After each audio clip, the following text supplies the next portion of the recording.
सो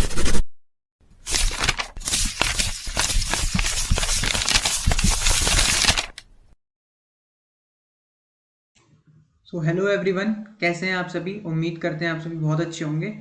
तो आज हम आपके लिए लेके आए हैं क्लास 11 पॉलिटिकल साइंस टर्म 2। तो ये हम शुरू करने जा रहे हैं, बहुत ही इंटरेस्टिंग होने वाला है, आप सभी को बहुत अच्छा लगेगा। तो class 11 political science term 2 and changing the way of teaching humanities. तो शुरू करते हैं। तो आज का हमारा जो चैप्टर है वो है हमारा होने वाला है चैप्टर नंबर 5। वो मैं लिखना जरा रहेगा। तो चैप्टर 5 से हम आज शुरुआत करेंगे। चैप्टर 5 से आज हम शुरुआत करेंगे, जो कि चैप्टर 5 है हमारा विधायिका वाला चैप्टर। तो उससे हम आज बात अपनी आगे बढ़ाएंगे और उम्मीद करेंगे कि आपको सब चीज़ें अच्छी लगे। तो चैप्टर 5 जो कि है हमारा विधायिका, यानी कि जिसको आप जानते हैं लेजिस्लेचर के नाम से, तो ये वाले चैप्टर की आज हम शुरुआत करने वाले हैं। तो चलिए शुरू करते हैं इसको। इसका फर्स्ट टॉपिक है आपके सामने। तो पहला टॉपिक है हमें संसद क्यों चाहिए, यानी why we need a parliament.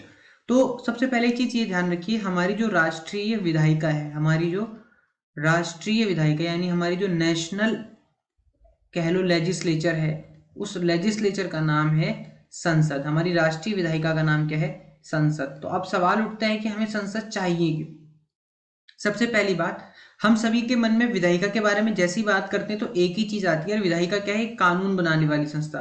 तो ये है, बिल्कुल मानते हैं कि है ये कानून बनाने वाली संस्था, लेकिन ये केवल ये नहीं है ना। इसके बहुत सारे कार्य हैं, जिनमें से एक क्या है? कानून बनाना। ठीक है, तो ये हमें बात ध्यान रखनी है। सब दूसरा पॉइंट, ये सभी लोकतांत्रिक राजनीतिक प्रक्रियाओं का केंद्र है, यानी जितनी भी प्रोसेसेस पॉलिटिकल डेमोक्रेटिक हमारे देश में होती हैं, चाहे कोई भी बिल पास करना, कोई बजट लाना, वो सब संसद में होता है। बात ध्यान रखना है। संसद में बहस बहिर्गमन, जैसे वर्कआउट बोलते हैं शायद, वॉकआउट, विरोध प्रदर्शन, सर्वसम्मति, सरोकार और सहयोग आदि से अत्यंत जीवित रखते हैं। यानी जो बहस होती है संस्कृत में, विरोध होता है, सरोकार, सबका सहयोग होता है, एक साथ सर्वसम्मति, किसी मुद्दे पे सब एक साथ बात करते हैं, तो वो इसे एक लिविंग रूप देते हैं, एक जीवंत रूप देते हैं। उसके बाद क्या है? विधायिका जनप्रतिनिधियों का जनता के प्रति उत्तरदायित्व सुनिश्चित करती है, कि वास्तव में प्रातिनिधिक लोकतंत्र का आधार है। मतलब ये जो जनता ने इनको चुन के भेजा है, उसके लिए उत्तरदायित्व है जनता के प्रति। और भारत में मंत्रिमंडल क्या करता है? नीति निर्माण, पॉलिसी मेकिंग, जितनी भी हमारे जो कानून बनेंगे, जितने भी कानून बनते हैं, तो वो आपको ध्यान रखना है। ठीक है, तो ये हमारा पहला टॉपिक है। तो इन सभी कामों के लिए हमें संसद चाहिए। आगे देखिए, संसद में 2 सदनों की क्या आवश्यकता है। तो इससे एक बात तो समझ में आ गई है कि भाई संसद में 2 सदन भी हो सकते हैं, और इससे जिस संसद में 2 सदन, मान लीजिए जो मैंने नाम दिया, उसको हम बोलते हैं बाई पार्लियामेंट्री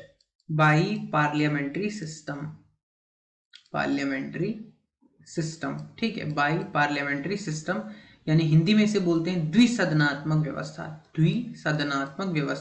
ठीक है, इसमें क्या होता है, किसी भी जो हमारी सरकार है या देश है, उसमें 2 सदन होते हैं। तो 2 सदनों के माध्यम से हम चीजों को समझने का प्रयास करेंगे। तो हमारी राष्ट्रीय विधायिका का नाम संसद है। मैं आपको बता दूं, राज्य की विधायिकाओं को विधानमंडल कहते हैं। जो राज्य में आपकी विधायिकाएं होती हैं, जैसे विधानसभा, जो आपने नाम जरूर सुना होगा। यदि किसी विधायिका में 2 सदन होते हैं तो उसे द्विसदनात्मक विधायिका कहते हैं, मैंने बता दिया। भारतीय संसद में जो एक सदन है उसे राज्यसभा कहते हैं, और दूसरे को लोकसभा कहते हैं। ठीक है, ये बात आपको ध्यान रखना है। द्विसदनात्मक व्यवस्था विधायिका के एक लाभ है कि संसद के प्रत्येक निर्णय पर दूसरे सदन में पुनर्विचार हो जाता है। ये तो कैसे थी, इंट्रोडक्टरी बात थी, काम की बात ये है कि जो भी, जैसे मान लीजिए हमारा जो हमारी पार्लियामेंट है, ये इसका पहला सदन है, क्या बोलते हैं, सदन हाउस है। तो फर्स्ट हाउस 1, जिसे हाउस लोकसभा है, अब हाउस 1 में नाम दे देता हूँ, और ये हाउस 2 है। तो दोनों में आपको क्या ध्यान रखना है कि जो भी डिसीजन है वो हाउस 1 में तो है ही है, साथ ही साथ वो हाउस 2 में भी जाएगा। और उसमें क्या होगा, एक ही डिसीजन पे कितना क्या होगा, 2 बार डिस्कशन होगी, 2 बार डिबेट होगी, 2 बार मतलब थॉट प्रोसेस डेवलप किया जाएगा। तो ये आपकी बात ध्यान रखनी है कि दोनों ही एक ही किसी पर्टिकुलर निर्णय पर सदन के दोनों हिस्सों में 2 बार विचार होता है। तो ये फायदा है द्विसदनात्मक विधायिका का, कि एक बार डिस्कशन हुई, डिबेट हुई, नेक्स्ट टाइम भी दोबारा ऐसा ही होगा। तो ये बात हमें ध्यान रखनी है। आगे देखिए, राज्यसभा। तो राज्यसभा के बारे में कुछ बातें बेसिक से हम देख लेते हैं। ठीक है, तो राज्यसभा राज्यों का प्रतिनिधित्व करती है। आपको पता ही होगा कि जो राज्यसभा के जो राज्यसभा के मेंबर्स होते हैं, ये कौन होते हैं? जो राज्यों में जो एमएलए चुने जाते हैं, तो उन एमएलए में से कुछ जो कोटा एक फिक्स होता है, उसके हिसाब से प्रत्येक राज्य से राज्यसभा में लोग भेजे जाते हैं। तो उससे राज्यसभा के लोग ऐसे होते हैं, इसीलिए क्या बोला जाता है इसको? राज्यसभा। की राज्यों का प्रतिनिधित्व करती है। इसका निर्वाचन अप्रत्यक्ष विधि से होता है। किसी राज्य के लोग राज्य की विधानसभा, मैंने आपको समझा ही दिया है, बना दिया। भारत में राज्यसभा के प्रतिनिधित्व के लिए विभिन्न क्षेत्रों को उनकी जनसंख्या के अनुपात में असमान प्रतिनिधित्व दिया गया, अर्थात द्वितीय सदन में ज्यादा जनसंख्या वालों को क्षेत्रों को ज्यादा और कम जनसंख्या वाले क्षेत्रों को कम प्रतिनिधित्व। तो वही बात है, वो क्या कह रहे हैं कि जो ज्यादा जनसंख्या वाले क्षेत्र हैं जिनको ज्यादा सीट्स हैं, और जो कम जनसंख्या वाले हैं उनको कम प्रतिनिधित्व है। जैसे दिल्ली एक छोटा राज्य है, तो इसको 3 सीटें हमारे पास, क्या बोलते हैं, कहाँ पे है? राज्यसभा में। तो यही बात है, आपको 2-4 बातें ध्यान रखनी है, तो ये काम की बात है। संविधान की 4वीं अनुसूची में प्रत्येक राज्य से निर्वाचित होने वाले सदस्यों की संख्या निर्धारित की गई, पहले ही फिक्स कर दिया गया, जिसमें मैंने आपको बताया दिल्ली की थी। तो ये 4th शेड्यूल के अंदर ये बात तय की गई है कि प्रत्येक राज्य को एक फिक्स अनुपात में वहां पे अपने व्यक्ति भेजने हैं। राज्यसभा के सदस्यों को 6 वर्ष के लिए चुना जाता है, बात ध्यान रखें, 6 ईयर्स उनका टाइम फ्रेम है, और उन्हें दोबारा निर्वाचित किया जाता है। दोबारा, है ना, एक बार अगर किसी का टेन्योर, एक बार किसी का कार्यकाल समाप्त हो जाए तो उसको आप दोबारा निर्वाचित कर सकते हो।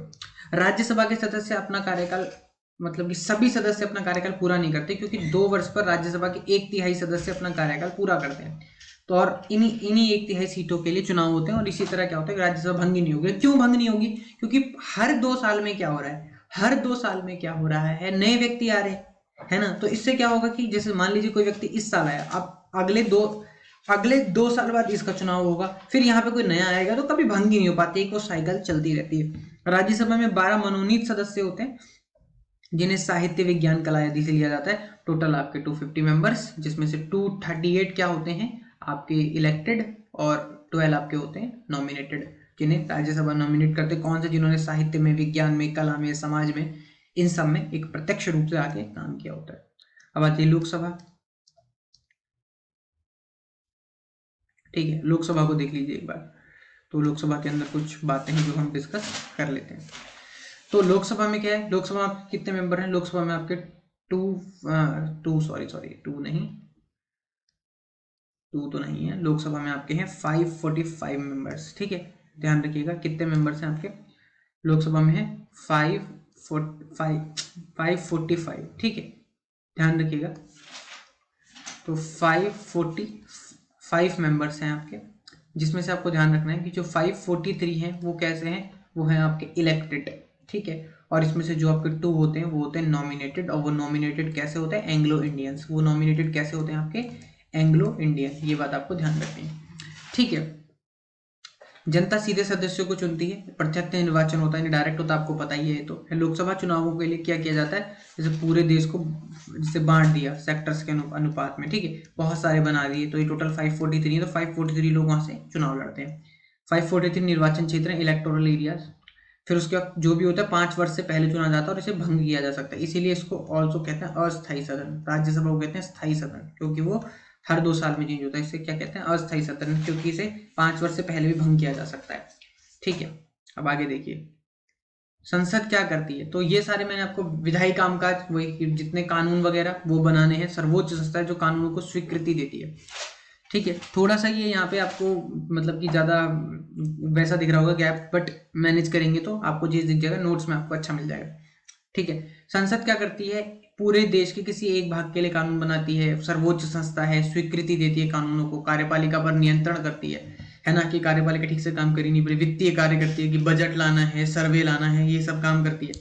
उसके बाद प्रतिनिधित्व। संसद क्या है? एक प्रतिनिधित्व है ना हम सबका, हम जितने भी लोग हैं, हमारा प्रतिनिधित्व, हमारा रिप्रेजेंटेशन है। वो कहाँ पे? उस देश की सर्वोच्च संसद में क्या करते हैं? जो हमारे जो संसद है वो हमारा प्रतिनिधित्व, हमारा रिप्रेजेंटेशन है, कि हम लोग भी वहां पे हैं, क्योंकि हमारे चुने हुए जो व्यक्ति हैं वहां पे हैं। बहस का मंच है, देश में जितने भी वाद विवाद होते हैं वो वहां पे होते हैं। संवैधानिक कार्य, मतलब कि संविधान, संसद के पास पावर है कि वो संविधान में कुछ चेंज ला सकेगा। कोई प्रावधान ऐसा हो गया है जो समय के अनुसार उस हिसाब पे नहीं है तो उसको चेंज कर सके। निर्वाचन संबंधी कार्य कर सके, कि भाई भारत के राष्ट्रपति का चुनाव, उपराष्ट्रपति का चुनाव, यानी ये चुनाव भी करती है। न्यायिक कार्य है ना, जैसे कि जो भी न्यायाधीशों को हटाना है अगर आपको, तो उसमें आपको यहाँ पर अपना स्पेशल काम करना पड़ेगा। तो ये संसद के बारे में कुछ बेसिक्स थी जो हमने डिस्कस करे।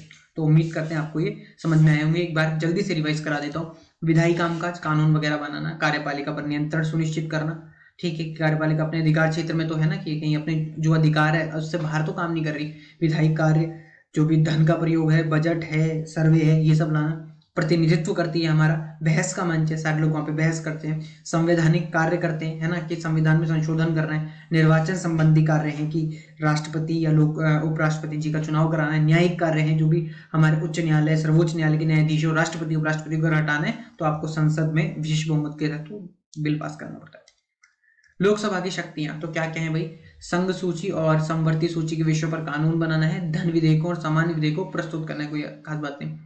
कर प्रस्तावों जो कि मतलब कि जो बजट है, जो भी टैक्स, कोई टैक्स के तहत कोई कानून है उसको लाना है, प्रश्न पूछकर, पूरक प्रश्न पूछकर प्रस्ताव लाकर विश्वास प्रस्ताव से कार्यालय को निर्देशित करती है। मतलब कि जो सरकार में काम है वहां पे क्या होती है, लोकसभा में उससे सवाल पूछ सकते हैं आप, पूरक प्रश्न पूछ सकते हैं, कोई प्रस्ताव ला सकते हैं, ये सब काम।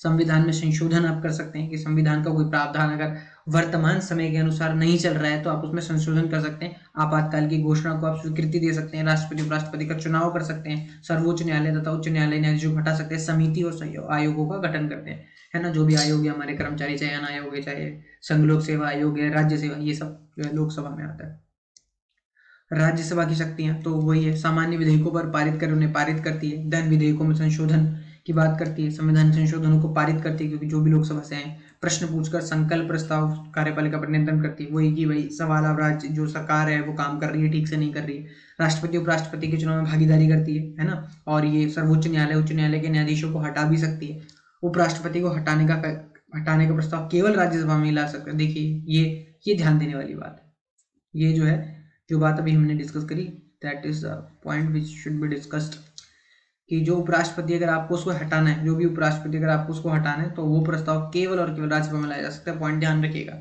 ये संसद को राज्य सूची के कानूनों पर विषय बनाने का अधिकार दे सकती है। अब आगे देखिए, राज्यसभा लोकसभा, राज्यसभा की विशेष शक्ति क्या है कि भाई कोई भी अगर आपको लॉ बनाना है तो उस पर आपको क्या चाहिए, उस पर आपको राज्यसभा की स्वीकृति चाहिए, राज्यसभा की स्वीकृति चाहिए। अगर राज्यसभा ने उसे परमिशन नहीं दी, अगर राज्यसभा ने उसे परमिशन नहीं दी तो आप उसे स्वीकृत नहीं कर सकते, तो राज्यसभा की परमिशन जरूरी है। और लोकसभा की क्या है कि जो धन विधेयक है, जो मनी बिल है, वो केवल और केवल कहाँ प्रस्तुत किया जा सकता है, लोकसभा में। ठीक, ये बात आपको ध्यान रखना है, प्रस्तुत की बात हो ये लीजिए। तो यहाँ पे एक सबसे अच्छा है कि आप, ये अगला टॉपिक है हमारा कि कानून कैसे बनता है, कानून कैसे बनाया जाता है। तो मैंने आपकी एनसीईआरटी का डायग्राम लिया ही, इसको समझने का प्रयास कीजिए। तो कैसे किया जा सकता है, तो सबसे पहले विधेयक आता है, ये विधेयक है, ये आया, ये कहा विधेयक अगर धन विधेयक नहीं है तो किसी एक सदन में पेश किया जाएगा, क्योंकि अगर धन विधेयक है तो लोकसभा में। फिर क्या होगा, विधेयक को ना एक समिति के पास भेजा जाता है कि उसमें उसके एक्सपर्ट लोग होते हैं, वो एक्सपर्ट्स बैठते हैं, एक्सपर्ट्स होते हैं जो उसके बारे में डिस्कशन करते हैं। फिर वो क्या करती है, समिति अपनी रिपोर्ट देती है, वो रिपोर्ट जनता की इच्छा से भी हो सकती है। फिर वो रिपोर्ट क्या होती है, सदन क्या करता है, स्वीकार करेगा या उसको अस्वीकार कर देगा, स्वीकार करेगा या अस्वीकार करेगा, दोनों में से एक काम होता है। फिर अगर स्वीकार हो गया तो सदन में विधेयक पर चर्चा होती है, किसी भी संसद किसी एक सदन में। फिर यहाँ पे दो काम होंगे, या तो पारित हो गया या फिर रद्द हो गया, दो काम हुए। पारित हो गया तो फिर अगले सदन में चलेगा। अब जब अगले सदन में चला गया तो क्या हुआ, दूसरा सदन या तो मंजूरी देगा या इस पर सुझाव भेजेगा कि भाई इसको ठीक करो। अब जरूरत पड़ने पर क्या होता है कि संयुक्त बैठक बुलाई जा सकती है कि भाई अगर ठीक से काम नहीं हुआ तो संयुक्त बैठक के माध्यम से आप काम कर लो। तो फिर उसके बाद जब पारित हुआ तो राष्ट्रपति के पास भी दो चांस है, या तो मंजूरी देगा या पुनर्विचार के लिए लौटा देगा। लेकिन अगर दोबारा आ गया तो राष्ट्रपति को भी उस पर सिग्नेचर करने पड़ेंगे, स्वीकृति देनी पड़ेगी, और इस प्रकार विधेयक कानून बन जाता है। तो एक बार जल्दी से रिवाइज कर लेते हैं। विधेयक आया, किसी एक सदन में पेश किया जाता है, धन विधेयक नहीं है तो फिर उसके बाद समिति के पे भेजा जाता है, समिति उस पर रिपोर्ट देती है, फिर सदन उसको स्वीकार करता है, फिर दोबारा चर्चा होती है, फिर पास होता है। अगर पास हुआ तो ठीक है, फेल हो गया तो वहीं पे। फिर उसके बाद जब दूसरे सदन में गया, पास हुआ, वहां पे गया तो दो ही काम होंगे, पास होगा या रिजेक्ट होगा। पास हो गया तो राष्ट्रपति जी के पास, रिजेक्ट हो गया तो वापस दोबारा पुनर्विचार के लिए। अब मान लीजिए ऐसे केस आ गए कि दोनों भेजे जा रहे हैं, तो संयुक्त बैठक होती है, संयुक्त बैठक में लोकसभा राज्यसभा दोनों बैठते हैं। फिर उसके बाद क्या होगा, उसके बाद अगर उस संयुक्त बैठक के बाद भी या फिर पास होने के बाद भी राष्ट्रपति के पास जाएगा, राष्ट्रपति के पास भी उसे स्वीकृत कर दें या अस्वीकृत कर दें। स्वीकृत कर देंगे तो वो कानून बन जाएगा, अस्वीकृत कर देंगे तो वापस चला जाएगा।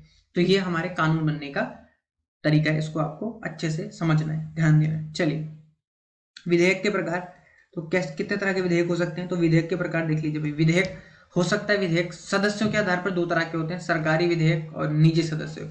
सरकारी विधेयक मतलब जो मंत्री होते हैं, और निजी सदस्य मतलब जो मेंबर तो हैं, बट जो मंत्री नहीं है, उनको बोलते हैं प्राइवेट मेंबर बिल।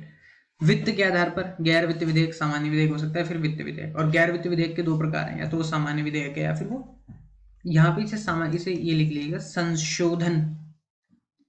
संशोधन विधेयक, ठीक है, जिनमें संविधान संशोधन हो। तो आसान है, सदस्यों के आधार पर दो हैं, सरकारी गैर निजी सदस्य। वित्त के आधार पर गैर वित्त, और फिर वित्त में भी दो पार्ट है, सामान्य या फिर संविधान संशोधन विधेयक, ध्यान रखना है।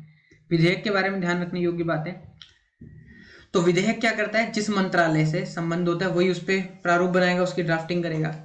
किसी भी लोकसभा या फिर आप राज्यसभा में भेज सकते हैं, कहीं भी पेश किया जा सकता है। लेकिन अगर धन, और जनरली क्या होता है, मंत्री जो भी मंत्रालय होते हैं, जैसे होता है ना finance minister, health minister, home minister, तो जो भी मिनिस्ट्री होती है उसी का मंत्री पेश करे। धन विधेयक को केवल लोकसभा में पेश किया जा सकता है, फिर वो राज्यसभा जा जाएगा। विधेयक पर विचार विमर्श अधिकतर संसदीय समितियों पे होता है। जो संसदीय समिति, पार्लियामेंट्री कमिटीज होती हैं, वो उनको कहते हैं लघु विधायिका, वो उस पर अच्छे से एक्सपर्ट के माध्यम से डिस्कशन करती हैं। अगर राज्यसभा में, यदि राज्यसभा में धन विधेयक पर 14 दिन तक कोई निर्णय नहीं लिया गया, तो मान लिया जाता है कि पारित कर दिया, किया जा चुका है। दोबारा भेजने के बाद, राष्ट्रपति की स्वीकृति के बाद विधेयक कानून बन जाता है। हम डिस्कस देख ही चुके हैं। संसद कार्यपालिका को कैसे नियंत्रित करती है, देख लीजिए।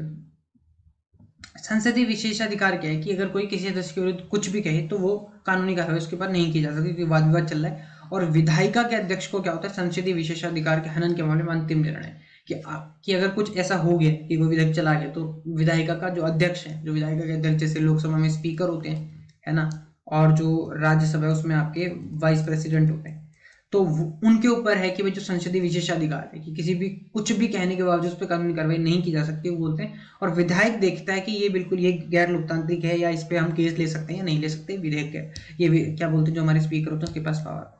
संसदीय निर्णय के साधन, नियंत्रण के साधन, आप संसद को कैसे कंट्रोल करोगे, तो बहस और वाद विवाद आपको पता है, कानून निर्माण। इसके बाद क्या है कि प्रश्नकाल क्या है कि संसद का जब सेशंस होते हैं तो उसमें प्रतिदिन प्रश्नकाल आते हैं, मंत्रियों से प्रश्न पूछे जाते हैं, उनको जवाब देते हैं। शून्यकाल क्या होता है, इनमें सदस्य किसी भी महत्वपूर्ण मुद्दे को उठा सकते हैं, मंत्री उत्तर देना जरूरी नहीं है, बट चर्चा वगैरह इस पर आप की जा सकती है। कानूनों को स्वीकार किया जा सकता है, स्वीकार किया जा सकता है। वित्तीय नियंत्रण है कि भाई सरकार को बजट लाना होता है, सर्वे लाना होता है, कहाँ पैसा खर्च कर रहे हैं, या फिर अविश्वास प्रस्ताव आपके खिलाफ हो जाए।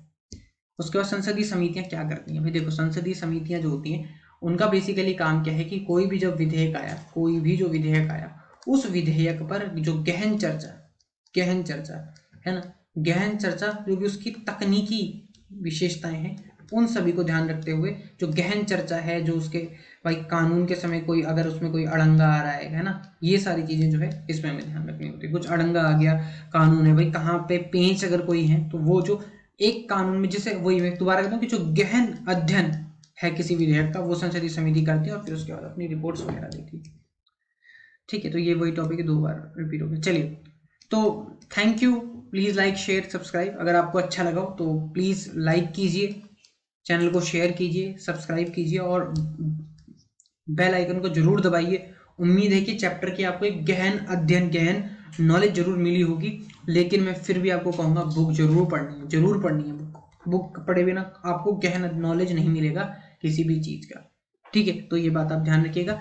और उसके बाद ये चैनल ज्वाइन कर लीजिए हमारा, नीचे आपको डिस्क्रिप्शन बॉक्स में लिंक मिल जाएगा। मैं नाम भी लिख देता हूँ, सा क्लास 11th H, इस नाम से आपको मिलेगा। यहाँ पे आपके लिए हम नोट्स वगैरह डालते रहते हैं। तो चलिए, बहुत बहुत धन्यवाद आप सभी का। आप सभी हंसते रहिए, मुस्कुराते रहिए।